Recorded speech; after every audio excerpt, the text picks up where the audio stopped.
네, 안녕하십니까. 오늘 생애 발달과 균형 잡힌 삶의 강의 주제로 강의를 하게 될 주식회사 워크앤라이프 심리연구원 대표이자 원장인 김홍채입니다. 여기 지금 생애 발달과 균형 잡힌 삶이라고 했습니다만 한마디로 하면은 앞으로 뭐 하면 어떻게 살지라고 하는 키워드가 되겠습니다. 이런 고민들 아마 해보셨거나 지금도 하고 계시는 분 많으시겠죠. 이 주제를 가지고 오늘 같이 한번 생각을 해보도록 하겠습니다. 먼저 강사 소개해 드려야 되겠죠. 저는 일과 일 위의 삶에서 나타나는 심리적 과제길 지원이라는 사명을 가지고 지금 현재 심리연구원을 운영하고 있는데요.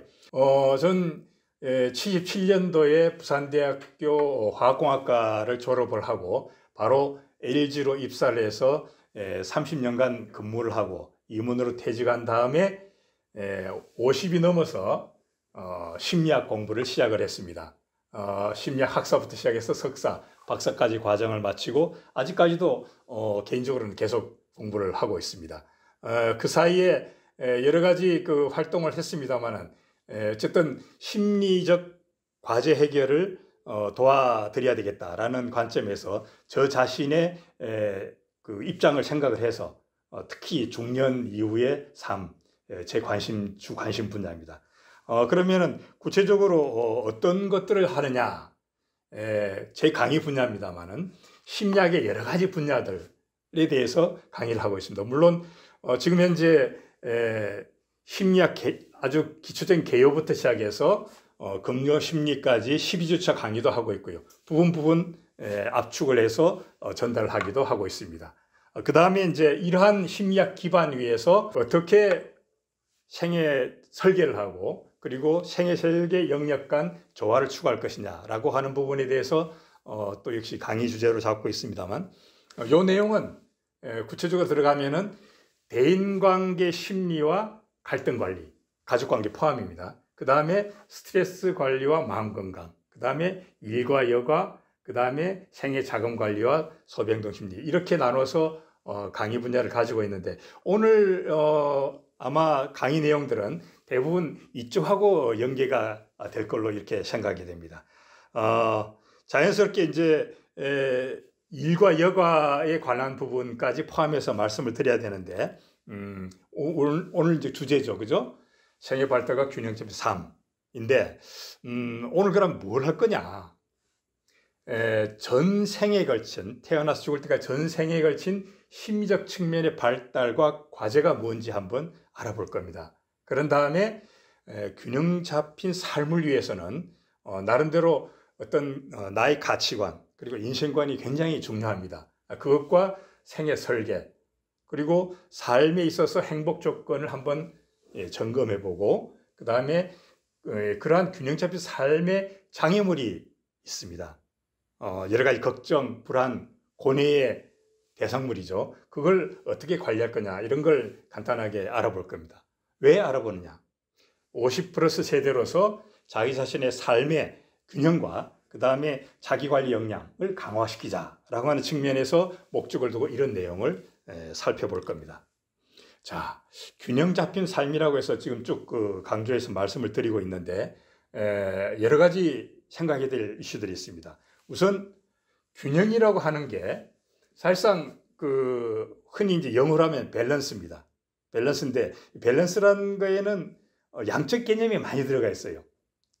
그런데 실질적으로 우리가 삶을 살다 보면은 양적 개념으로 해결할 수 없는 부분이 있습니다. 질적인 요소들이 굉장히 중요하죠. 그래서 우리가 오늘 생각할 것은 양적 개념뿐만 아니라 질적으로도 조화, 하모니를 이루는 관점에서 생각을 해봐야 될 겁니다. 그 다음에 또 이제 생각해야 될 게 시점이 있습니다. 언제 균형이냐?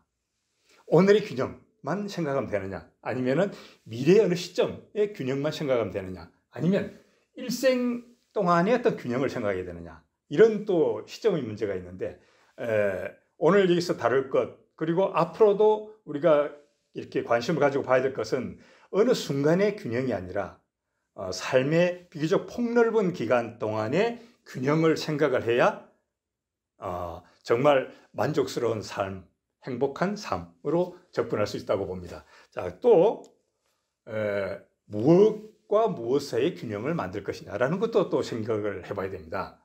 흔히 일, 여가 많이들 이야기하죠. 그 다음에 사람, 돈, 건강 이런 것들을 대상으로 균형을 어떻게 할 거냐 고민을 하기도 하는데 그 중에 또 추가되는 게 시간을 어떻게 균형 있게 조화롭게 배분을 할 것이냐. 그 다음에 또 사실상 이제 이렇게 생활을 하다 보면 삶을 살아가다 보면은 심리적 이 에너지, 마음을 쓰는 것, 애를 쓴다고 하죠. 어떻게 할 거냐라고 하는 부분도 사실상 상당한 고뇌거리입니다. 이러한 것들을 포함해서 균형을 어떻게 볼 거냐를 생각을 해야 됩니다. 더 나아가서는 이제 균형을 어떻게 취할 것이냐. 그 다음에 그런 균형을 취해 나가는 데 있어 가지고 방해물이 무엇이며 그 방해물을 어떻게 해결할 것이냐 라고 하는 것들을 다뤄야 되는 게 균형 잡힌 삶의 이슈입니다. 폭넓죠. 머리 아픕니다. 자, 그러면은 이걸 어떻게 다 하지? 오늘은 균형 잡힌 삶에 대해서 전반적으로 조망을 해볼 겁니다. 오늘 이 시간에 지금 이러한 이슈들을 다 다룬다? 불가능입니다. 그렇게 될 수가 없습니다. 그래서 오늘은 전반적으로 조망을 해보고 앞으로 이제 다른 여러 가지 기회에서 여러분들은 이러한 내용에 대해서 깊이 있게 스스로 공부를 하든지 아니면 기관을 통해서 학습을 하든지 해나가시면 도움이 될 겁니다. 자, 그러면은 전반적으로 조명해 들어가는데 우선 첫 번째로서 전 세계에 걸친 심적 측면의 발달과 과제를 한번 우리가 생각을 해봐야 됩니다. 왜냐하면은 우리가 삶의 어느 순간에 균형을 생각하는 게 아니라 비교적 폭넓은 기간 동안에 균형을 생각을 한다고 해야 된다고 말씀을 드렸습니다. 그럼 당연스럽게 태어나서 죽을 때까지 어떤 발달의 관점에서 우리가 한번 훑어볼 필요가 있는데 이거는 우리가 흔히 이야기했을 때 발달이라고 하면은 사람의 발달, 인간의 발달이라고 하면은 청년기까지 청소년기가 가장 활발한 힘적 혹은 신체적 발달이 일어나겠죠. 청년까지 발달이 끝난다. 그 이유는 쇠퇴다라고 이야기하는 경우가 많이 있는데 심리학에서는 특히 발달 심리학에서는 태어나서 성장하고 유지하고 쇠퇴를 전부 다 포함을 시킵니다. 왜? 쇠퇴라고 하는 것은 뭡니까? 심리적으로나 아니면은 육체적으로 점점 더 노화되고 위축되는 거죠. 그런 가운데서도 삶에 부딪혀 나가면서 우리가 많은 것들을 이겨나가고 극복해 나가고 조화롭게 대응을 해 나갑니다. 그 자체, 대응해 나가고 적응해 가는 것 자체가 발달이죠. 따라서 심리학에서는 이 전체 과정을 발달로 보고 있고 따라서 또 보면은 개인에 따라서는 우리가 흔히 지금 예를 들어서 청년기, 중년기, 노년기 이렇게 나누긴 합니다. 그리고 노년기는 몇 세 이상이다 이런 식으로 나누긴 합니다만 그게 그대로 정확하게 들어맞지는 않죠. 50 플러스 세대라 해도 마찬가지입니다. 50 플러스 세대라 하더라도 실질적으로 그 안에는 중년기에 아직 이렇게 제대로 충분히 진입되지 못한 분도 계실 수가 있습니다. 그럼 못하다는 표현이 좀 어색합니다만은 중년기에 들어가기 싫은 입장도 있죠. 아직까지 나는 청년과 마찬가지야라는 입장을 가질 수도 있습니다. 따라서 개인에 따라 가지고 어느 나이대에 그 시기가 되느냐는 건 다 달라집니다. 그리고 그 내용도 달라지게 됩니다. 그러한 부분들을 염두에 두고 우리는 생애 발달이라는 걸 생각을 해야 되고 그런 과정에서 실질적으로 삶을 살아가는데 어떤 설계 작업이 필요한데 청소년, 청년, 중년, 노년 각각 다르게 활동이 돼야 됩니다. 이 내용은 나중에 우리가 구체적으로 더 알아볼 겁니다. 노년의 경우에는 인생 정리를 해나가는 과정이 필요하겠죠. 근데 몇 세부터 그럼 노년의 인생 정리가 필요하냐? 개인별로 달라지는 겁니다. 그런 부분들을 우리가 지금 알아볼 건데 우선 생애 발달에서는 여러 심리학자들이 이론을 제기를 하고 있습니다. 많습니다. 그 중에서도 오늘 우리는 4가지를 중점으로 볼 건데 깊이 있게 들어가지 않고 엑기스만 볼 겁니다. 각 4가지 심리 발달 이론에서 그 중에서도 핵심적인 것만 뽑아가지고 정리를 하고 그걸 가지고 이제 우리가 다음 단계로 넘어갈 겁니다. 우선 첫 번째 단계로 심리 사회적 사회 발달이라는 겁니다. 태어나서 죽을 때까지 과정에서 인간이 사회에 적응해 살면서 어떤 심리적 변화를 겪게 되고 적응해 가는가라고 하는 관점에서 본 거죠. 태어나면서부터 죽을 때까지의 8단계로 에릭슨은 이야기를 했습니다만은 그 중에서도 이제 청소년기 이때 중요하다고 이제 강조를 합니다. 청소년기 왜 중요하냐면은 나는 누구냐 그리고 무엇을 할 수 있느냐 달리 말하면은 정체감, 정체성의 문제입니다. 그걸 이야기를 하는데 저 같은 경우를 보면은 청소년기에 정체성 확립을 못한 것 같아요. 얼마 전까지만 해도 상당히 정체성 혼란을 겪은 것 같습니다. 여러분들 어떨지 모르겠습니다만 실제적으로 굉장히 청소년기에 정체성 확립이라는 게 중요하다는 건 알지만은 제대로 안 되고 나이가 들고 결혼을 하고 자녀를 출가시키고 해나가는 경우들이 많습니다. 그래서 여기에서는 우리가 중년기, 노년기에 또 다른 삶의 과제들이 있습니다만은 정체성에 대해서 다시 한번 좀 더 이렇게 초점을 맞춰보고 넘어가야 될 필요가 있겠다라는 것만 강조를 하고 넘어가도록 하겠습니다. 자정체성, 정체성이 뭐지? 라고 하는 부분인데 여러분들 다 정체성 확립하고 계실지 모르겠습니다. 저는 상당히 흔들렸다는 거 말씀을 드렸죠. 자, 자기의 성격이라든지 취향, 가치관, 능력, 관심, 인간관, 세계관, 미래관에 대해서 명확하게 이해를 하고 지속적 통합성을 가지고 유지하는 것이 정체성입니다. 굉장히 어떻게 보면 쉬운 거지만 어떻게 보면은 과연 이런 지속성과 통합성을 가질 수 있느냐라고 하는 의문이 들 수가 있는데 사실입니다. 그건 어렵습니다. 그래서 자아정체성은 청소년기라든지 청년기의 일시적인 과제가 아니라 전 생애에 걸쳐서 계속해서 다듬어 나가고 자기 스스로 정리해 나가야 될 중요한 발달 과업이다라는 게 최근의 연구 결과들이고 누구나 인정을 하고 있는 부분이죠. 자, 그러면 우리가 50+ 세대로도 정체성, 자아정체성에 대해서는 뭔가 좀 정리를 해야 되겠다라는 감각만 가지고 넘어가도록 하겠습니다. 다음에 레빈슨 학자는 이제 인생 계절론을 이야기를 했습니다. 흔히 인생 계절론은 봄, 여름, 가을, 겨울 이렇게 많이 하죠. 이제 당연하겠지만 노년의 시기는 겨울이라고 우리가 이야기를 하는데 여기서도 역시 마찬가지로 성인 이전기와 성인 초기, 중년, 노년기로 나눠져 있습니다. 그렇게 나눠 설명했는데 이 사람의 이 학자의 주된 이렇게 강조점은 각 단계마다 역시 입문기가 있고 나름대로 고뇌하는 기가 있고 또 절정기가 있다. 이런 강조를 해온 겁니다. 성인의 발달에 중점을 두는과 동시에 각 그 세부 기간별로 또 다른 그 전환을 겪는다라고 하는 걸 강조를 해놓은 거죠. 그리고 각 시기마다 인생 구조의 수정이 필요하다. 인생 구조 우리가 알아볼 겁니다. 인생 구조의 수정이 필요하다는 겁니다. 특히 중년 전환기 우리가 뭐라고 합니까? 중년의 위기라고 하죠. 중년의 위기에는 발달적 위기. 발달? 아니 청년기 발달 끝난다면 발달적 위기라는 말을 쓸 수가 없죠. 전생의 발달을 생각하면 당연히 발달적 위기입니다. 중년. 나는 뭘 했느냐.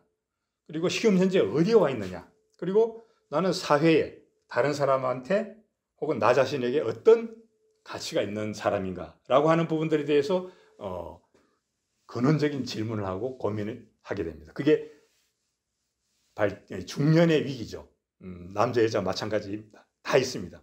자, 이런 과정에서 레빈슨이 강조한 것들을 보면은 특히 이제 성인 발달은 예를 들어서 성인 초기부터 시작해서 노년기까지의 전체적인 발달뿐 아니라 각 기간, 세부 기간 동안에 변화를 거친다는 거하고 그 변화를 거치는 각 과정에서 인생 구조를 수정해 나가야 된다라는 걸 강조를 한 거죠. 인생 구조가 뭐냐?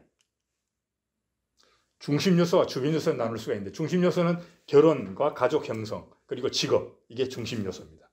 그러니까 그게 굉장히 삶을 살아가는 각 단계에서 중요한 비중을 차지한다는 거죠. 그리고 주변 요소는 사회적으로 어떻게 내가 참여를 하느냐, 내 신체 건강은 어떻느냐, 그 다음에 여가는 어떻게 보고 있냐, 아니면은 정치, 종교, 민족, 지역사회와의 관계는 어떻게 되느냐라는 게 영향을 미쳐서 그런 것들을 어떻게 내가 정립을 해가지고 각 단계별로 대응을 해 나가느냐라 하는 게 성인 발달이 중요한 거다라고 하는 거죠.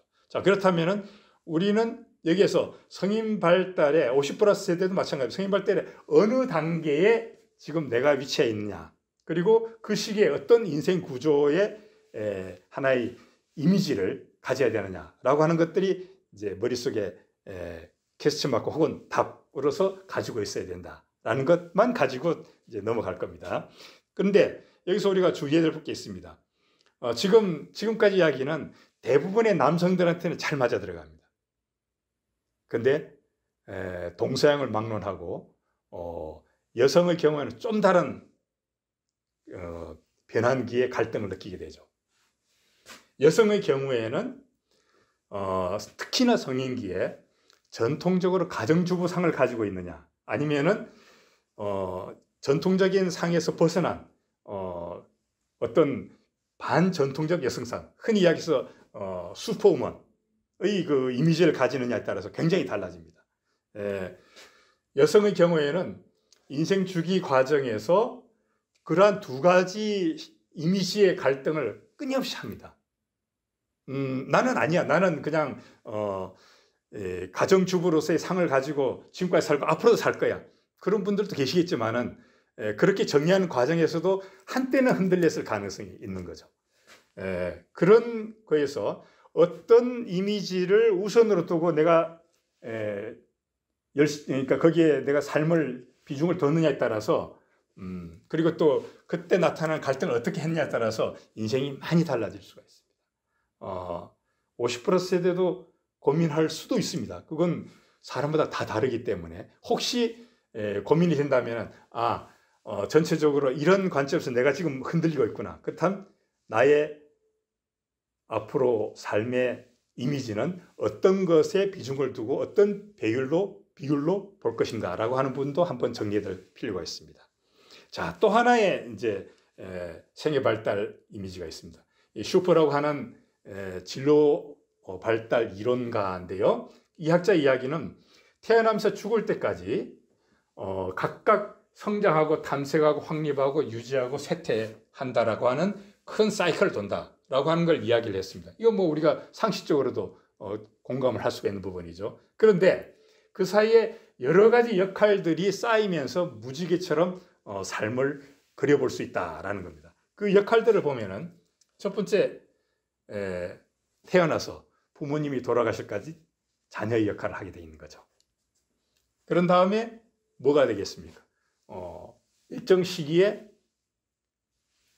삶의 비중이 집중되는 것. 학생입니다. 근데 이제 50점 넘어서 이렇게 다시 학생이라는 그 그림자가 나타나긴 경우도 있는데 이건 저의 경우입니다. 저는 50 넘어서 다시 학사부터 시작해서 공부를 시작했기 때문에 이렇듯 각 개인에 따라서 이 무지개가 달리 채색이 될 수가 있습니다. 자, 그 다음 또 뭐가 있을 수가 있겠습니까? 시민이죠. 주민등록번호를 받아서 죽을 때까지, 소멸될 때까지 시민으로. 내가 역할을 하든 안 하든 관계없습니다. 부여될 수가 있죠.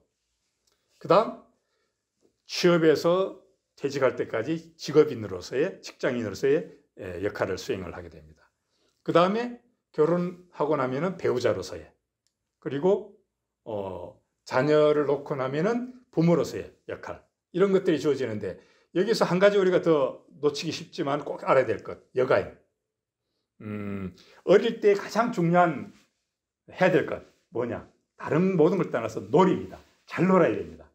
그게 향후 그 아이가 성장해서 하나의 인간으로 제대로 역할을 하는 데는 어릴 때 놀이 굉장히 중요합니다.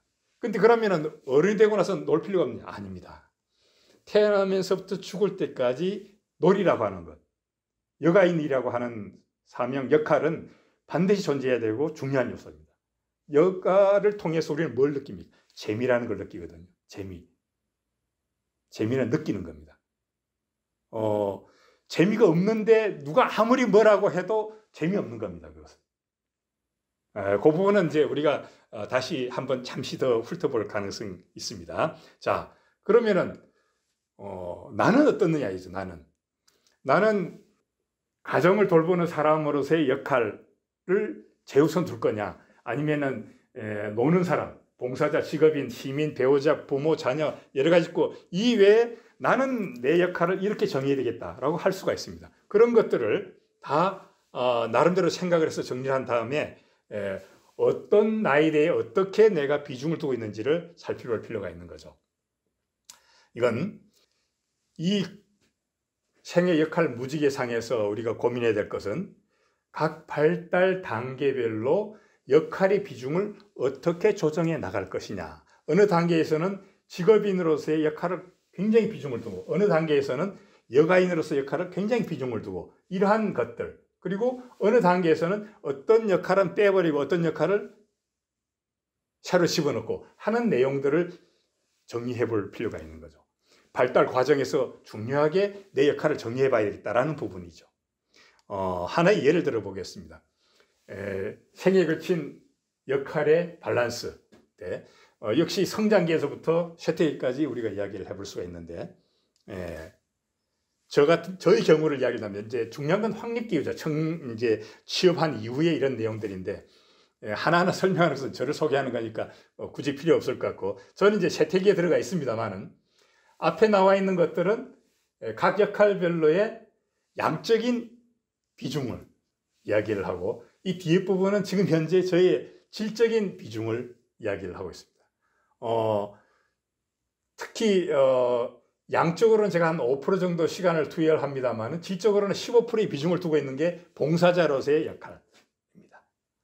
재능기부 봉사자로서의 역할을 그렇게 두고 있는데, 여러분들도 지금 나와 있는 역할들에서 나의 역할을 새로 정리를 해가면서 어떤 위치에서 어떤 비중을 두고 삶을 살고 있는지 하는 것을 돌아볼 필요가 있는 거죠. 왜 돌아볼 필요가 있느냐? 잘 균형이 맞춘 삶을 살았다면 그대로 가면 되는데, 뭔가 불편하거나 불만이 있다고 하면은 훑어보고 조정해야 될 포인트를 잡아내야 되기 때문입니다. 자, 그런데 이건 전부 다 개인을 이야기했습니다. 근데 이제 가족도 발달을 하죠. 여기 각 개인의 입장에서 본다면 결혼 전에서부터 해서 노년기까지 가족 발달이라고 하는 부분도 생각을 해봐야 되는데, 50% 세대에서는 무엇보다도 중년 이후, 그러니까 자녀가 독립을 해 나갈 준비를 하고 독립을 하고 그 이후 단계가 더 우리한테는 피부에 와닿는 거죠. 자녀 독립기에는 무엇보다도 부부 중심으로 어떻게 해서 가족 전체 구조를 가져갈 것이냐라는 걸 정리를 해 들어가야 됩니다. 그 다음에 내 자녀와 나와의 관계는 성인 대 성인의 관계로 발전을 시켜 나가야 될 준비가 돼야 되는 거죠. 그렇지 않으면은 자녀가, 저희 같은 경우에는 40이 돼도 그 자녀를 40이 된 중년에 들어가기 전 단계의 성인으로 보는 게 아니라 내 자식, 어린 자식과 같은 감정으로 계속 본다고 한다는 것은 자녀에 대해서 불행이고 부모한테도 불행이죠. 이러한 관심사를 우리는 점검을 해가면서 가족 발달 단계에 내 가족은 어떻게 되어 있고 나는 거기에 어떤 단계에서 지금 조금 불편 혹은 불만이 있느냐라는 걸 생각을 해볼 필요가 있습니다. 근데 이건 이제 정상적인 가족인데요. 지금 우리 주변에는 그렇지 않은 가족들 많이 있습니다. 이혼 가족 달라집니다. 재혼 가족 또 달라집니다. 상당히 가족 구조 체계 발달 과업이 달라집니다. 그 다음에 독거노인. 가족은 있는데 아무도 안 돌봐줘요. 혼자 삶을 헤쳐나가야 되는 독거노인. 많이 달라집니다. 그런 것들을 하나하나 다 알아볼 수는 없지만은 만약에 주변에 이런 형태의 가족 위상을 가지고 있다면 우리가 좀 더 다른 각도에서 접근을 해줘야 될 필요가 있습니다. 자, 우리가 생애 발달 과정 지금 4가지 지금 봤습니다. 이론적으로 4가지를 봤는데 그 중에서 우리가 뭘 생각했고 왜 그걸 거론했는지 부분 간단하게 이야기를 했습니다. 자, 그런 거에서 본 나의 단계 위치와 과제는 무엇이냐, 이걸 정리하기 위해서 우리가 훑어본 건데, 앞에 네 가지 이론 다루기 전에 이미 나는 이래 이런 사람이고 이렇게 해야 되고 앞으로 이렇게 돼야 될 거야, 그렇게 하겠어, 정리하고 계신 분도 계실 겁니다. 하지만 그렇지 않다면은 한번 훑어봐야 되는데, 자, 다시 한번 정리해라는 거죠. 심리 사회적 발달의 지금 나의 결과는 뭐냐, 그리고 해결 과제는 뭐냐, 그리고 인생 구조의 재조정은 필요한 게 무엇이냐, 생애 역할 변화가 어떤 게 있어야 되고 비중 조정은 어떻게 돼야 될까, 그리고 가족 발달에 따른 내 과업은 어떤 걸로 정리를 해서 일종의 숙제 혹은 도전에 대한 목표로 삼아야 될 것이냐 라는 걸 정리를 해볼 필요가 있다는 이야기죠. 짧은 시간이 있으면 굉장히 중요한 내용이 되겠습니다. 자, 그런 걸 베이스로 해서 이제 우리 강의 주제죠, 그죠? 균형 잡힌 삶으로 들어가 봐야 되는 겁니다. 이 균형 잡힌 삶을 살려면은 고려해야 될 요소가 있고 실제 실행해야 될 과업이 있는데, 고려될 요소들은 앞에 우리가 봤죠. 발달 단계, 과제, 생애 역할, 좀 더 볼 겁니다. 그걸 통해서 나의 정체성과 가치관을 좀 더 정리를 해야 됩니다. 이런 것들이 된 다음에 이제 균형의 대상이 되는 일, 돈, 건강, 대인관계, 여가, 시간, 이런 것들을 어떻게 배치하지, 조절하지, 지금은 이렇고 5년 뒤, 10년 뒤는 어떻게 배치를 하지, 이런 작업을 해야 되기 때문에 반드시 한번 짚어볼 필요가 있죠. 자, 그런 다음에 이제 뭘 실질적으로 해 들어가야 되느냐. 청년기, 중년기 과정에서는 일과 일 위의 삶에 대해서 어떻게 밸런스를 유지할 거냐. 그 다음 중년 이후에 내 삶의 비전. 대충 보면 이제 노년을 어떻게 노후를 살아갈 것이며 인생을 알차게 마무리할 것이냐라고 하는 내용이 되겠습니다만은, 그러한 노후에 어떻게 대응할 거냐라고 하는 부분들이 이제 실질적으로 준비하고 작업을 해 들어갈 내용이 되겠습니다. 자, 그러면은 우리가 이 부분 우선 알아볼 겁니다. 이 부분을 정리를 해 들어갈 건데, 삶의 가치관과 생애 설계인데, 내 정체성과 가치관에 따라서 내 삶의 시간과 공간이 있었죠, 그죠? 시간과 공간이 있었는데 이미 내가 50% 세대니까 상당 부분은 이미 지나갔죠. 그리고 남은 부분이 개인의 자연적 수명에 따라서는 이제 아직도 반이 남을 수도 있고 아직 이제 3분의 1밖에 안 남았을 수도 있겠습니다만은, 그 시간과 공간의 역할과 이런 것들을 어떻게 입체적으로 구상을 할 것이냐라는 게 생애 설계입니다. 그러면은 우선 생애 설계를 하기 위해서는 정체성과 가치관, 이걸 한번 짚어볼 필요가 있는데, 정체성, 아까 우리가 제일 처음에 발달 이론 제일 처음에서 우리가 잠깐 훑어봤습니다. 자, 삶이 뭐냐라고 하는 거에서 흔히들 태어나고 죽음 사이에 선택밖에 없다라고 하는 이야기를 많이 합니다. 인간의 운명은 태어나서 죽을 때까지 수없이 지나가는 우연 중에서 내가 선택한 것의 결과다라는 이야기를 많이 하는데, 동의하든 하지 않든 실질적으로 보면은 이러한 내가 선택을 하지 않았다 하더라도 선택하지 않은 선택이 되는 거죠. 그런 과정에서 삶이 엮어져 나가고 지금 현재 나의 위치와 내 주변의 상황이 그러한 선택의 결과라고 하는 부분은 부인할 수가 없는데, 자, 우리가 선택을 한다고 해서 뭘 선택하냐면은 사실상 삶의 시간 구조 중에서 어떠한 내용을 어떻게 할 거냐는 걸 선택을 하는 겁니다. 우리가 24시간 365일 인생 전체를 봤을 때 가장 많이 사용하는 게 어떻게 보면은 생리적인 먹고 자고, 그 다음에 건강을 유지하기 위한 것과 직업, 일, 여가, 그 다음에 사람 사이 관계의 형성과 유진과 갈등 관리, 이런 것들을 대상으로 해서 우리가 선택을 하게 됩니다. 그런 선택을 하는 데 있어 가지고 선택을 하려면은 골라야 됩니다. 그죠? 그 고르는 게 선택이죠. 그럼 어떤 기준으로 고를 거냐라는 거죠. 가치 판단 기준입니다. 흔히 저는 지금 가장 중요한 게 의미와 재미, 그 다음에 관계의 편안함, 어떤 선택을 할 때 이걸 할 거냐 저걸 할 거냐, 여기에다 에너지를 더 쏟을 거냐 돈을 더 투입할 거냐라고 하는 부분은 의미가 있느냐, 재미있는 것이냐, 그 다음에 관계의 편안함이 더 커질 것이냐라고 하는 부분을 하는데, 지금은 그렇습니다만은 한참 회사인간을 이럴 때는 명예와 돈이 최우선이었습니다. 그래서 많은 분들이 그랬겠지만은 애들이 몇 학년 몇 반인지 모르고, 그 다음에 가족의 기륭사에 대한 어떤 심적 에너지의 양 그렇게 많이 투입하지 못했습니다. 계속해서 노후에도 명예와 돈이 가치 판단의 최우선인 분들 계십니다. 나쁘다는 거 아닙니다. 다만 그러한 것이 그 사람 개인의 삶과 주변의 삶에 어느 정도의 편안함, 원만함을 가져다 주느냐라고 하는 부분은 다른 문제죠. 따라서 삶이라고 하는 것은 나 혼자의 삶만 생각할 게 아니라 내 주변 사회, 국가 뭐 이렇게까지 확대해 본다면은 결코 단순한 문제는 아니죠. 하지만 어떤 경우든지 선택을 하기 위해서는 판단 기준이 있어야 된다. 어떤 걸 우선으로 볼 것이냐라고 하는 것, 그리고 그것이 삶의 과정에서 변할 수 있다는 것, 정체성과 가치관은 변할 수 있다는 것 생각을 해야 되는 거죠. 거기에는 틀림없이 우리가 과거에 어떤 기준을 가지고 있었고 현재는 어떻고 미래는 어떤 기준으로 삶을 살아야 될 거냐라고 하는 부분에 대한 것들까지 폭을 넓혀서 생각을 해봐야 되는 겁니다.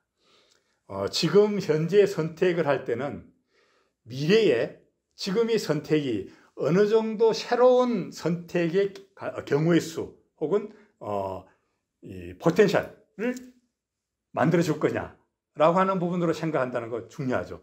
특히 청소년기나 청년기에 놓치기 쉬운 게 그 시점에 가치 판단으로 하는 경우들이 많이 있는데, 그래가지고는 중년 이후의 노년에 후회의 부분들이 많이 생길 수가 있습니다. 따라서 가급적이면 현재 시점에서 좀 더 미래의 어떤 이렇게 새로운 선택의 기회 그리고 위치를 확보할 수 있느냐라는 기준을 같이 본다라는 거, 이것도 삶의 중요한 지혜의 하나일 수가 있습니다. 자, 그러면은 우리가 생애의 설계라고 하는 관점에서 고려될 사항들, 지금 앞에 생애 발달, 과학, 가족생활 주기 이런 걸 하면서 정체성, 가치관 우리가 훑었습니다. 자, 또 고려될 사항, 당연히 정체성, 가치관 고려해야 되겠죠. 그런데 또 하나 신경을 써야 될 게 있습니다. 내가 삶을 살아가면서 삶을 잘 살 수 있는 그런 능력, 역량이 어떻게 되어 있느냐, 그리고 어떤 역량을 얼만큼 더 키워나가야 될 거냐라는 것도 소홀히 할 수 없는 부분입니다. 이것만 하면 또 굉장히 또 복잡한 이야기 됩니다만은 간단하게 개념을 알아보도록 하겠습니다. 여러 가지 이론들이 있습니다만은 이건 OECD에서 이야기하는 생애 역량 세 가지를 말씀을 드리고, 이런 역량이 지금 현재 어느 정도 내가 되어 있고 앞으로 어떤 역량을 보완을 해야 되겠구나라고 하는 걸 힌트를 넣는다면 충분하겠죠. 여기서는 자, 우선 여러 도구를 상호작용적으로 잘 활용할 수 있는 능력, 언어, 그 다음에 새로운 테크놀로지, 요즘 IT 관련이겠죠. 그리고 새로운 지식과 정보 이런 것들을 잘 활용하는 능력, 그 다음에 아주 성격이 다른 집단들에서 어떻게 잘 상호작용해서 협력하고 갈등을 해결해 나갈 수 있느냐라고 하는 것, 그 다음에 내 스스로 자율적으로 어떻게 잘 삶을 엮어나갈 것이냐라고 하는 능력들, 이러한 세 가지의 기본이 사람이 삶을 살아나갈 때 있어가지고 핵심적인 역량이다. 이러한 역량을 계속해서 강화시켜 나가면서 환경 변화에 적응을 해 나가야 된다라고 하는 것입니다. 아무도 부정할 수 없는 내용이죠.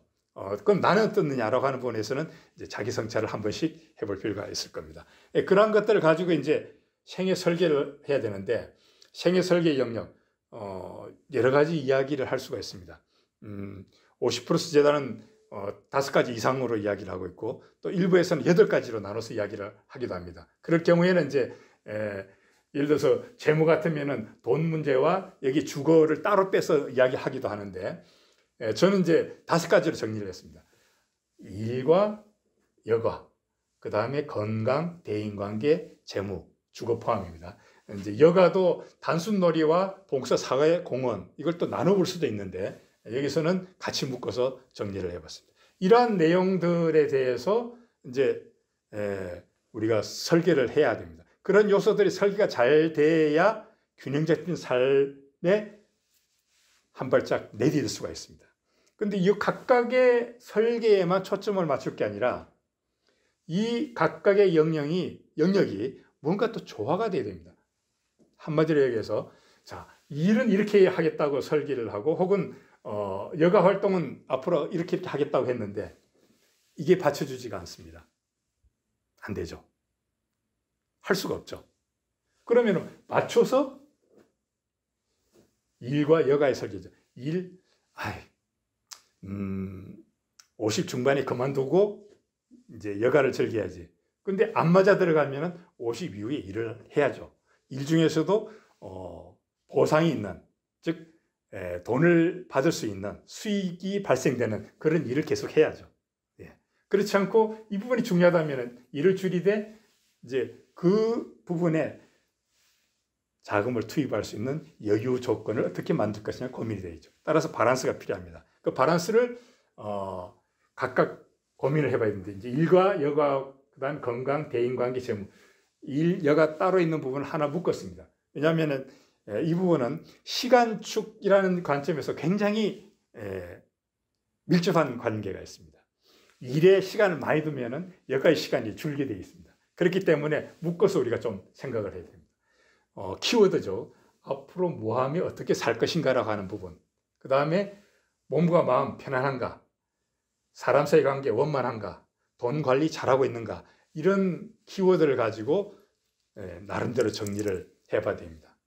그건 이미 해놓으신 분도 계실 거고, 그 다음에 아직 좀 뭔가 좀 부족한 부분, 충분히 검토하지 않은 부분이 있을지 모르겠습니다만, 이런 내용은 저도 물론 강의를 하고 실질적으로 뭐 멘토링도 하고 합니다만은 50+ 재단에서도 많은 뭐라고 할까요? 강의 기회 혹은 배움의 기회들 제공이 되고 있을 겁니다. 잘 이용하시면 좋습니다.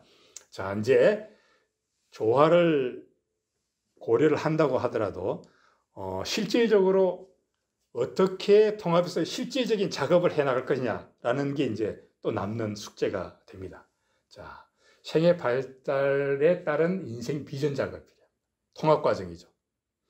청년, 중년, 이걸 청년, 중년 따로 나누지 않은 이유는 청년 몇 세부터 몇 세, 중년 몇 세부터 몇 세라 하더라도 그게 물리적으로 그렇게 딱 들어맞지 않는 경우가 굉장히 많습니다. 따라서 각 개인에 따라서 청년, 중년 시기 비슷한 중년임에도 청년의 그러니까 뭐라고 할까, 인생 과업이 떨어져 있을 수도 있고 그렇기 때문에 묶어서 말씀을 드릴 수밖에 없는데 청년, 중년기에는 생애 경력 관리와 일과 삶의 균형이라는 게 중요한 작업이 되고 중년에서 노년은 인생 후반기, 인생 전환기 후반기 디자인과 인생 마무리 이러한 작업이 중요한 내용이 되겠습니다.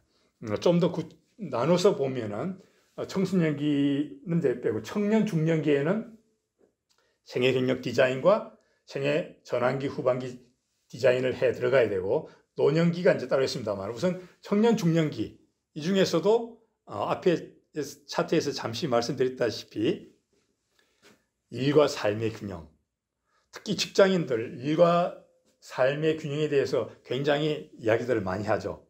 워라벨이라고 하죠. 그죠? 워크 앤 라이프 밸런스. 근데 학문적으로는 이 라이프라고 하는 것, 삶이라고 하는 거에는 일이 굉장히 중요한 요소인데 일과 삶, 이게 이제 삶에 이 다 포함되는데 삶 안에 따라서 학문적으로는 워크와 난 워크, 그러니까 일과 일 위의 삶의 그 밸런스 부분이라고 하는 게 오히려 더 정확한 개념 정리라고 볼 수가 있습니다. 어쨌든 이 부분 중요합니다. 자, 그러면은 일과 삶의 균형. 시간만 많으면 일과 삶의 균형인가? 일주일에 5일 일하는 것보다 일주일에 4일 일하는 게 일주일에 8시간 일하는 것을 하루에 8시간 일하는 것을 하루에 5시간만 일하면은 일과 삶의 균형이 잘 맞는 건가?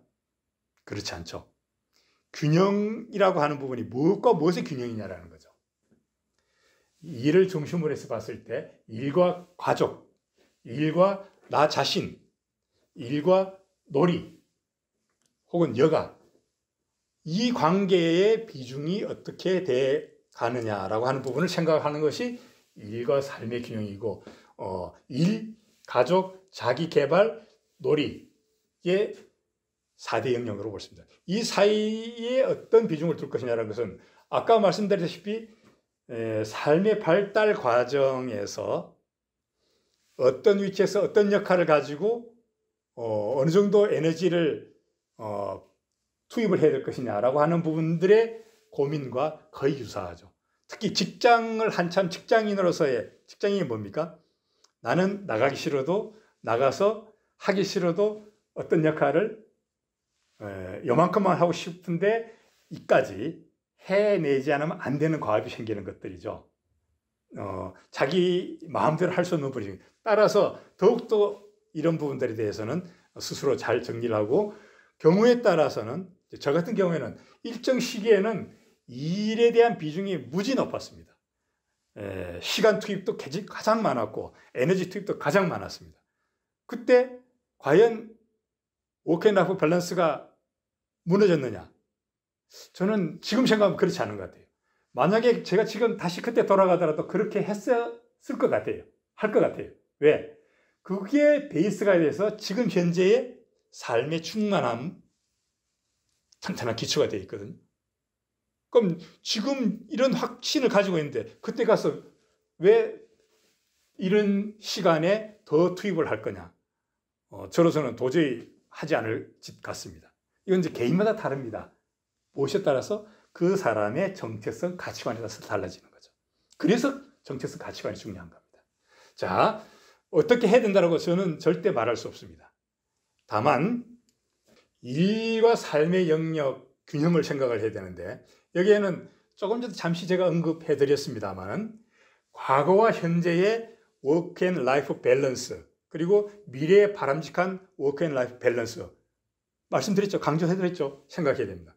그 안에서 개인적 심리적으로 어디다 비중을 둘 거냐는 걸 생각을 해야 되는데 이것도 역시 조금 전에 강조드렸습니다. 사람마다 다 다릅니다. 무엇에 따라서 자신의 정체성과 가치관에 따라서 달라지는 거죠.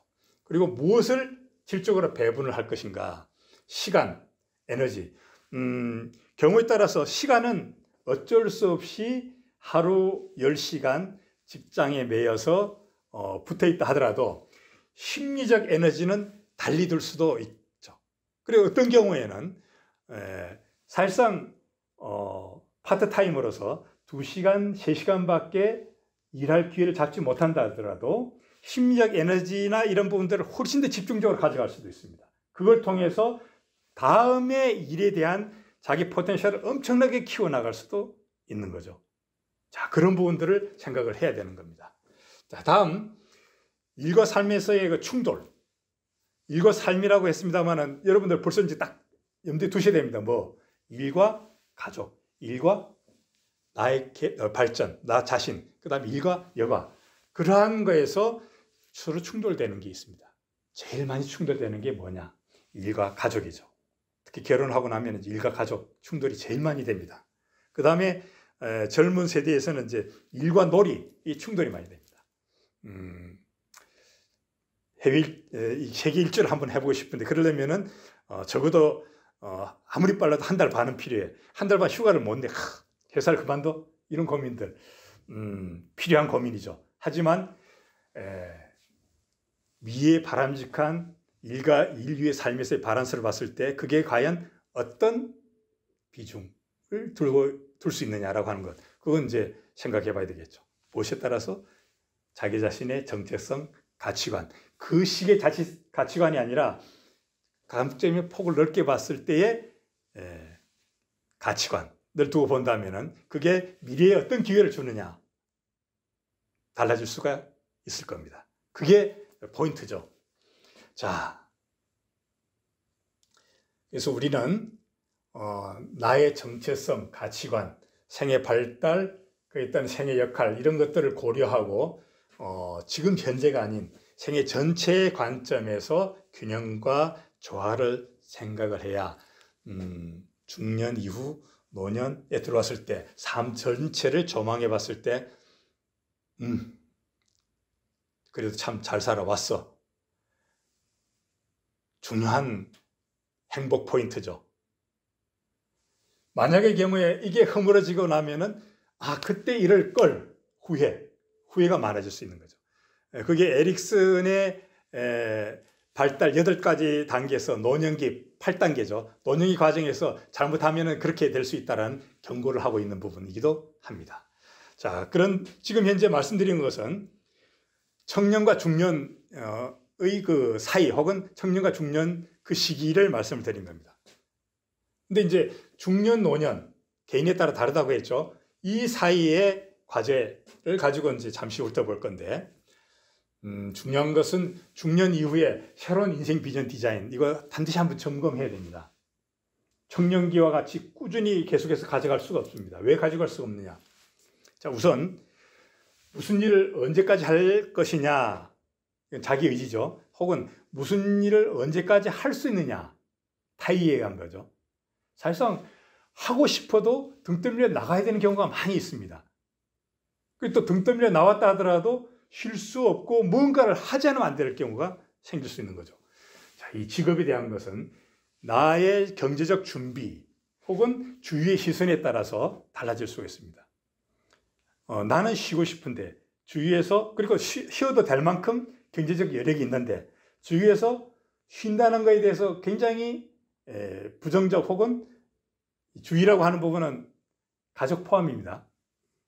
대부분 보면은 이제 제가 상담을 할 때 보면은 배우자의 시선을 굉장히 의식하고 그것 때문에 갈등을 겪는 들이 많이 있어요. 그래서 무언가 나가서 일을 해야 되겠다.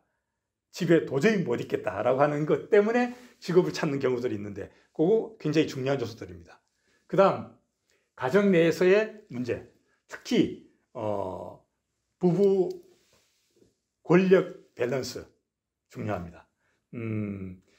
이제 흔히 우리가 많이 주변에 보는 경우는 남편이 퇴직을 하고 집에 들어왔을 때 남편과 아내 사이에 그 갈등 문제 많이 일어나죠. 뭐 일식, 이식, 삼식 새끼라는 그 우리 유형을 잘 알지 않습니까? 이러한 것들도 정리를 해야 돼요. 그 다음에 사회적으로 친구 관계와 사회적 대인 관계를 어떻게 할 것이냐라는 것. 그리고 그동안 소홀히 했을지 모를 취미, 여가, 그 다음에 돈, 그 다음에 나의 존재 의미. 이러한 것들에 대해서 되씹어 봐야 됩니다. 정리를 해서. 그리고 이제 개인에 따라서는 5년 혹은 20년의 어떤 나의 미래의 바람직한 모습을 그려야 되겠죠. 거기에는 반드시 거쳐야 될 것. 또 강조하죠. 그죠? 정체성, 가치관 고민을 해 봐야 됩니다. 이런 작업을 중년 이후에는 한번 해줘야 됩니다. 그렇다고 해서 엄청난 내용의 페이퍼워크가 필요할 수도 있는데 그렇지 않아도 좋습니다. 조용히 앉아서 정리를 해보거나 메모를 해보거나 하는 것도 충분히 가능성 있는 결과를 낼 수가 있습니다. 자, 근데 이제 노년에 들어가면은 한번 정리를 해야 될 필요가 있습니다. 이건 제가 이제 강의할 때 써먹는 내용입니다만은 자기 자신이 힘들어졌을 때, 그러니까 질환이든 혹은 생물학적 나이가 다 돼서 이제 세상을 하지게 될 땐 정리해야 될 필요가 있는 부분들하고 그 다음에 그렇게 되지는 않다 하더라도 이게 좀 부록이라고 해놨습니다만 부록이 사실상 중요한 내용입니다. 나의 삶과 남길 기록을 정리해 놓는 것. 그러면서 나름대로 의미를 되새기는 것. 자서전이라고 했습니다. 자서전을 냈으면 좋죠. 근데 꼭 자서전이라고 책을 내지 않더라도 그런 기록물들을 정리를 해서 하나의 의미 있게 묶어둔다는 것. 굉장히 중요한 작업 입니다. 이게 노후의 행복을 좌지우지하는 내용들일 수도 있습니다. 자, 근데 이제 우리가 지금까지 이제 중년, 노년 과정에서 노년에 들어와서 이야기를 했는데 사실상 이야기하기 곤란하면서 각 개인적으로 너무나 공개하기 곤란하면서 중요한 내용들이 있습니다. 돈과 관련된 이야기인데요. 소득과 소비 어떻게 하고 저축 투자 어떻게 할 것인가 라고 하는 겁니다. 균형 잡힌 삶을 위한 재무 측면의 계획이죠. 여러 가지 내용들이 있고 이 부분만 가지고도 교육 기회들이 지금 주어지고 있을 겁니다. 50플러스 재단에서도 주어져 있는 걸로 알고 있습니다. 저희 또 이제 강의를 하고 있고 여기서는 간단하게 한 가지만 말씀드릴 겁니다. 생애 자금 계획표. 생애 자금 계획표를 쓰기 위해서는 우선 가계의 경제활동 전반을 봐야 되는데 벌어들이고 쓰고 남는 걸 저축하고 혹은 저축하기 위해서 소비를 적절히 조절하고 하는 내용을 하는데 이렇게 되면 좋죠. 근데 어떤 가게, 어떤 가정은 빚에 쪼들리는 경우가 있습니다. 그러면 이제 여러 가지가 엉켜 들어가죠. 여기에서 우리가 또 마찬가지로 생각해야 될 것은 생애 설계를 각 영역별로 어떻게 했느냐 그리고 내 가치관이 어떻냐에 따라서 이러한 똑같은 소득이라도 그 이후에 내용이 달라집니다.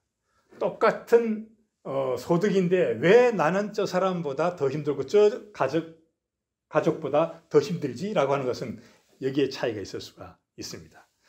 자, 우선 소비 관점에서 보면은 재무 관리에 여유가 있는 사람은 그냥 알아서 잘 쓰시면 됩니다. 이건 신경 쓸 필요가 없습니다. 근데 잘 조절해야 되는 사람은 욕망 중심의 소비가 아니라 필요 중심의 소비.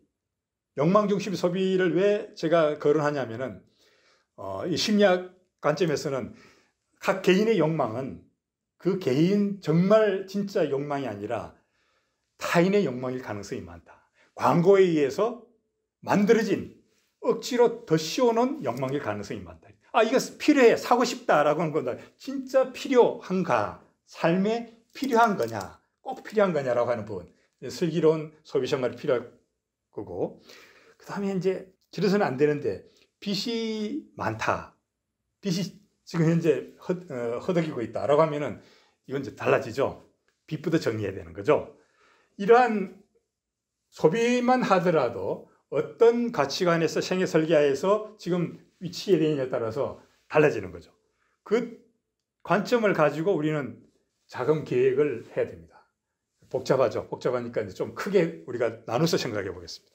우선 생애 자금 어떤 것들이 필요할까, 얼마나 필요할까 한번 봐야 됩니다. 우선 이제 연도별로 부양 가족이 몇 명이 되는 거냐. 그리고 본인의 이벤트, 배우자의 이벤트, 자녀 결혼이 안 됐으면 이제 자녀와는 언제쯤 결혼할 거고 결혼 자금에 내가 어느 정도 투입을 해줘야 되느냐. 자녀 2, 그 다음에 부모의 또 이벤트가 있을 수가 있습니다. 그런 것들을 어느 시기에 어떤 이벤트가 있느냐라는 것을 예상을 해가지고 예상 금액을 정리를 해보는 거죠. 그대로 안 맞아 들어갈 수 있습니다. 그리고 이건 한 번 했다고 해서 고정되게 계속 그렇게 쳐다보는 게 아니라 수정이 되더라겠죠. 무엇과 같이? 아까 우리가 생애 설계의 주기적 활동과 마찬가지로 다시 봐야 되는 거죠. 자, 이렇게 자금이 필요하다면은 그 자금이 이제 뭔가 메꿔줘야 되는 거죠. 수입은 어떻게 돼 들어갈 것이냐, 지출은 어떻게 돼 들어갈 것이냐. 어쩔 수 없는 지출 비용들이 있습니다. 조정돼야 될 비용도 있을 거고요. 아까 소요 자금에서 이벤트 비용들 따라 들어가겠죠. 그런 다음에 현재 저축과 중간중간에 어떻게 그러한 내가 여유를 가질 수 있는 돈이 돼갈 거냐는 것을 그림을 놓고 본다는 거죠. 그게 생애 자금 계획표입니다. 따로 그것만 할 수가 없죠. 앞에 생애 설계 부분하고 다 같이 묶어 들어와서 정리가 돼야 될 부분이고 앞에 변화가 생기면 당연히 변화가 생겨야 됩니다. 만약의 경우에 난 생애 자금에 여유가 있어. 어찌 잘 돼서 행운으로 여유가 있어. 노후 자금에 여유가 있어. 그러면 이렇게 고민 안 해도 됩니다. 적당히 쓰면 됩니다. 근데 만약에 좀 더 다른 목적이 있어서 혹은 다른 상황에서 조절이 필요하다면 이 틀을 놓고 같이 고민을 해야 되는 거예요. 무엇과? 생애 설계와 자금 놓고 봐야 됩니다. 자, 그러면은 이제 균형적 삶 중에서 이제 오늘 다룬 것 한번 보겠습니다. 앞에 우리가 다뤘죠, 그죠? 고려 요소들 이런 거 고려해야 된다. 그 다음에 실질적으로 준비 작업과 실행해야 된다. 앞에 말씀드릴 때 인생 비전과 노인생 정리 작업이 필요합니다라고 말씀드렸는데 조금 전에 생애 자금 관리까지 말씀을 드렸습니다. 그런 것들 오늘 우리가 다뤘습니다. 근데 이제 욕심 좀 더 말씀드리고 싶은 것. 자, 노후에 행복해지려면은 뭔가 좀 이렇게 언급해야 될 게 없을까? 좀 더 필요할 게 없을까? 그 부분 한번 짚어보려고 합니다. 노후에 행복해지려면 어떻게 해야 되느냐? 한마디로 답을 내라 라고 하면은 지속적으로 삶의 균형을 잡아가는 것. 그래? 그러면 어떻게 잡아가지? 다시 돌아갈 수가 있습니다. 여기서는 몇 가지 노후의 삶이 어떻게 바뀔 거냐라고 하는 걸 예측할 수 있는 요소들이 뭐냐라는 걸 한번 짚어보고, 그 다음에 지속적으로 균형 잡아가기라고 했죠. 이 순환 과정을 한번 머릿속에 정리를 하고, 그리고 그 과정에서 나타나는 장애물을 어떻게 관리하고 대처해 나갈 것인가, 이렇게 틀을 가지고 한번 짚어볼 겁니다. 자, 노후의 삶이, 내 삶이 어떻게 될 거냐라고 하는 것들을 예측할 수 있는 요소입니다. 우선 개인적으로 여러 가지 자질들이 필요하죠. 이런 개인적 자질들을 기본 베이스로 해서 성숙한 방어기제, 대인관계, 평생교육, 규칙적 운동, 금연, 적당한 음주, 금주가 아닙니다. 적당한 음주입니다. 저는 이게 굉장히 강조할 요소인데, 적당한 체중, 이러한 것들이 건강한 노후를 가져오고 묶어져서 행복한 노후 생활로 접근할 수 있는 부분입니다. 특히 강조되는 부분, 우리나라 현실에서는, 우리나라 현재의 50% 세대에서는 이 평생교육인데 남성의 문제입니다. 여성은 어디나 평생교육관 가서 제가 강의해보면 여성 수강자의 비율이 어떨 경우에는 거의 90% 이상이에요. 어떤 주제를 하든 간에. 남성들 평생교육 적극적으로 참여를 해야 됩니다. 그게 노후의 삶의 질에 굉장한 영향을 줍니다. 다시 한번 강조드리는데 남성의 경우에는 이게 굉장히 중요한 요소다. 그러면 나는 그렇게 생각 안 하는데, 그럴 수 있는데, 이 결과는 하버드대 교수가 60년간 추적 조사를 하면서 정리해 놓은 내용이기 때문에 어느 정도 우리가 공감할 수 있는 내용이지 않을까, 이렇게 생각이 됩니다. 자, 그런 다음에 이 균형적인 삶의 추구라고 하는 것이 어느 시점에 딱 끝나버리는 게 아닙니다. 순환이 돼야 됩니다. 우선 우리가 오늘 그 첫 번째 나눴던 발달 단계 과제 확인해서 정체성 가치관 점검, 생애 설계, 역량 강화, 인생 비전, 영역관 조화 추구, 그걸 끝이 아니라 또 일정 시기에 발달 단계가 이제 변했죠. 나이가 지나고 상황이 바뀌었으니까 어떤 단계에 어떤 과제에 처해 있는가라고 하는 부분을 다시 봐들어가는 거죠. 이 주기는 사람마다 다 다릅니다.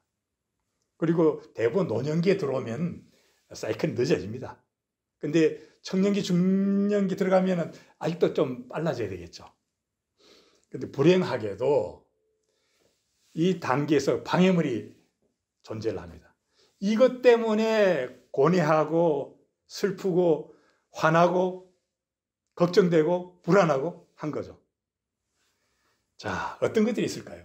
자, 그러면은 균형적 삶의 장애물에 대해서 우리가 하나 짚어볼 건데요. 하나하나마다 굉장히 고민이 될 요소들이 있을 수가 있습니다. 어떤 사람은 가족 때문에 힘들어하는 경우도 있고, 어떤 사람은 대인관계 때문에, 어떤 사람은 경제적 여건 때문에 힘들어하는 경우도 있죠. 사회적 환경, 나의 습관, 성격, 또 그 위에 또 있을 수가 있습니다. 무엇이 있을 수 있을까요? 한번 같이 보죠. 이 외에 사실상 나의 감정 상태, 그때그때의 똑같은 상황이라도 어떤 사람은 굉장히 불안을 느낌과 동시에 어떤 사람은 또 별로 불안을 느끼지 않을 수도 있습니다. 사람마다 다르긴 합니다만은 어쨌든 이 감정 정서가 학술적으로는 다르게 이야기를 합니다만은 같이 그냥 보겠습니다. 감정 정서 힘들게 하는 부분들이 있죠. 이걸 어떻게 할 거냐라고 하는 부분. 그 내용에 대해서는 심리학에 관련된 강의들을 여러분들이 골라서 들으신다면은 어떻게 이 감정들을 처리를 하고 감정의 상처를 입지 않을까라고 하는 부분들 아마 여러분들 같이 나눌 수 있는 기회가 있을 겁니다. 이런 감정들 처리해야 되는 방해물이 있고요. 그 다음에 시간. 대부분 보면은 이 일과 여가 이게 이제 서로 상충되는 관점 조금 있고 시간에 굉장히 좌우가 되는 부분이 있는데 시간이 없다고 많이들 불평을 하죠. 힘들다고 하죠. 근데 내용을 보면은 꾸물거리느라고 시간 낭비하는 경우들이 있고 딴짓 하느라고 시간 낭비하는 경우. 나는 안 그래 라고 하실 분 많으실 겁니다. 근데 과거를 돌이켜 보거나 어린 자녀들의 시기에 이렇게 회상을 해보면은 공부하라고 하면은 대부분 보면은 책상 정리하고 옛날에 저 같은 경우는 공부하려면 연필 깎았습니다. 그 동안에 뭘 하다가 공부하려면 연필 깎죠. 그 다음에 이제 책상 정리하고 책 정리하다 보면은 그 다음에 공부하다 보면 이제 또 딴짓 하고 있어요. 나이가 들었어도 마찬가지입니다. 꾸물거림과 딴짓하기 요거 안 해야 됩니다. 그런 다음에 물적 시간을 어디다가 어떻게 배분할 거냐라고 하는 것 중요하죠. 그런 것이 장애물이라는 것을 염두에 두고 대응을 해야 되는데 자, 장애물 어떻게 해야 되죠? 극복해야 되죠. 너무 건너뛰어야 됩니다. 근데 이게 장애물별로 적절한 대처가 필요합니다. 시간대로 또 감정대로 또 대처가 필요합니다.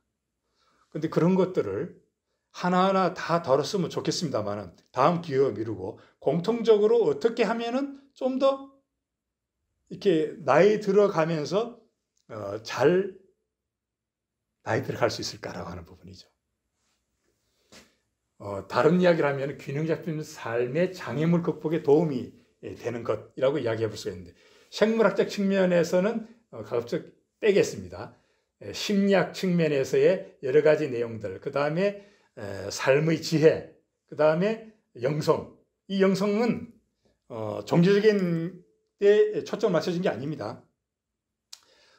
긍정심리나 마음 건강에 중요한 그 엑기스의 부분인데 명상활동이라든지 과거에 한때 상당히 그 많은 유행을 했던 어떤 기체조 혹은 기단련, 기수련과 마찬가지 그러한 나의 마음을 안정되게 다듬어 나가기라고 하는 부분들 굉장히 중요한 요소들입니다. 이러한 요소들을 끊임없이 수련해 나가고 나름대로 갖춰 나가는 것이 도움이 됩니다. 자, 이러한 요소들은 우리가 그 주변에 보면은 많은 평생교육 기회들이 존재를 합니다. 이런 것들 가지고 많이들 합니다. 그럴 경우에 적절히 기회를 잡아서 참여를 하신다면은 많은 힌트를 얻을 수가 있고 실질적으로 극복해 나가는데 도움을 받을 수가 있을 겁니다. 자, 다 달려왔습니다. 마무리해 나갈 겁니다. 어떻게 하면은 균형 잡힌 삶을 살 수 있는가? 오늘 강의에 이제 처음으로 다시 돌아가는 거죠. 아까 한번 차트에서 인생이라는 것은 태어나고 죽을 때까지 선택의 과정이다 라고 했고 태어나는 것은 내 의지와 관계없이 툭 태어났습니다. 근데 죽음 그렇게 용쓰지 않아도 시간이 되면 저절로 죽습니다. 그러면 그 중간에 내가 할 수 있는 것은 어떻게 살 것이냐라고 하는 그 요소들을 가지고 내가 어떤 판단 기준을 가지고 선택을 하는 것이 결국은 삶이다 이런 거죠. 어떤 걸 선택할 것이냐. 무엇으로? 나의 정체성과 가치관을 가지고. 무엇을? 생애 설계 역량의 요소들을. 균형 잡힌 삶. 되는 대로 살아도 나 안 불편해. 그리고 주변에서도 불만 없어. 그러면 균형 잡힌 삶일까요? 예, 그럴 수 있죠. 그런데 되는 대로 산다라는 게 이게 굉장히 의미가 심장합니다. 어쩔 수 없이 이렇게 살 수밖에 없는 삶일 수도 있고 또 내가 주도해서 내 삶은 이렇게 가져갈 거라는 자기 주도적인 삶으로서의 대응들의 삶도 있을 수가 있습니다. 어쩔 수 이렇게밖에 살 수밖에 없어라는 것에서는 과연 그게 균형 잡힌 삶일까요? 다시 생각해 볼 필요가 있죠. 또 우리가 고려해야 될 게 있습니다. 과거에는 이랬는데 현재는 어떻느냐? 아니면 현재는 이랬는데 앞으로 어떨 것이냐라고 하는 부분 또 염두에 지금 현재는 그래. 근데 앞으로 어떤 상황이 변할 거고 가족의 어떤 구조 상황에서 변화가 있을 건데 그때 또 역시 나는 하나도 안 불편해. 주변에서도 불만이 없을 거야 라고 할 수 있느냐 이야기죠. 나는 불편이 하나도 없는데 자식들은 굉장히 불편해. 불만이 많아. 그럴 수 있다는 거죠. 따라서 균형 잡힌 삶이라고 하는 것은 여러 가지 고려 요소를 고려를 해서 준비 작업과 실행을 해 들어가야 되는데 그러한 준비 작업과 실행은 아까 강조를 해드렸죠. 이런 사이클을 각 개인의 입장에 맞춘 텀으로, 그죠? 주기로 해 들어가면서 방해물을 헤쳐 나가야 된다. 여기 지금 제가 강의하는 포인트들을 정리를 해놨습니다만은 이 내용들을 여러 평생교육기관 혹은 평생교육 뭐 심지어는 이제 사이버 대학이라든지 이런 데에서는 굉장히 많은 기회들이 있습니다. 돈이 안 들어가고 무료로 기회가 주어지는 것도 혹은 실비로 주어지는 것도 많이 있습니다. 그런 것들을 통해서 이러한 요소들을 나름대로 내가 필요한 것들을 취득해 나간다면은 균형 잡힌 삶 그리고 잘 늙어 가는 길을 찾을 수 있지 않을까 이런 생각을 합니다. 자, 이번 시간에 우리가 균형 잡힌 삶에 대해서 전반적으로 조망해 보자라고 선언을 하고 우리가 들어왔습니다. 조망을 해봤습니다. 조망을 해보고 밝은 길이 보였다기보다는 머리가 더 아파지고 이랬지 모르겠습니다. 만약에 머리가 더 아파졌다면 저로서는 성공입니다. 왜? 뭘 해야 되겠다는 것이 과제로 남았기 때문이죠. 그 과제를 잘 풀어나가야 되는데 거기에 앞서서 이제 질의응답인데 여러분들 질문이 없으실 거고 제가 질문을 역으로 한번 드려보겠습니다. 성공한 사람이 하인처럼 부리고 실패한 사람이 주인처럼 떠받들고 모시는 건 뭐냐?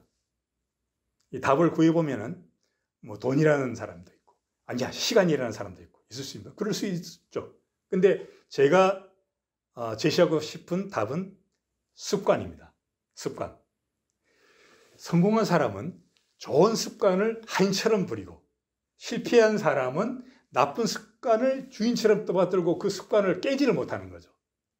습관. 따라서 나쁜 습관은 좋은 습관으로 바꿔나가야 되는데 힘듭니다. 왜 힘드느냐? 습관을 바꾼다는 것은 뇌의 많은 세포들 간의 연결 과정, 시냅스 과정이라고 합니다. 그것들이 다른 세포 연결로 바꾸어야 된다, 뇌 안에서. 근데 그게 한번 바뀌려면은 아무리 노력을 해도 이 세포 간에 연결해서 저 세포하고 연결해서 다른 행동이나 다른 생각을 하게 하려면은 21일이 걸립니다. 꾸준히 노력을 해서. 그렇기 때문에 우리가 대부분 한 3일 정도 하다 보면은 아이고 원전복귀 돼버리죠. 원상복귀 돼버리죠. 다시 옛날 습관이 들어가 버리죠. 그런 것들을 7번 반복을 해야 새로운 습관의 접점을 만들어 나갈 수가 있다는 겁니다. 그러니까 포기하지 마시고 3일도 못 지나서 그냥 흔들린다 하더라도 포기하지 마시고 뇌 작용이 그러니까 다시 한번 힘을 내시고 좋은 습관으로 변해 나가는 과정 이런 것들을 끊임없이 해 나간다면은 지금 어떤 입장에서든 간에 균형 잡힌 삶을 살아가는 아주 중요한 무기를 하나 갖췄다라고 확실하게 말씀을 드릴 수가 있습니다. 자, 이것으로서 쭉 달려왔습니다. 여러 가지 의문이 남은 부분도 있을 수 있겠습니다만은 오늘 이후에 평생교육과간의 많은 그 강의 기회 혹은 그 여러 가지 이렇게 실제 실습을 통한 수련 기회 이런 것들이 있을 수 있습니다. 잘 찾아서 내 것으로 만들어 나가기를 부탁을 드리겠습니다. 자, 이것으로 마치겠습니다. 고맙습니다. 마치겠습니다.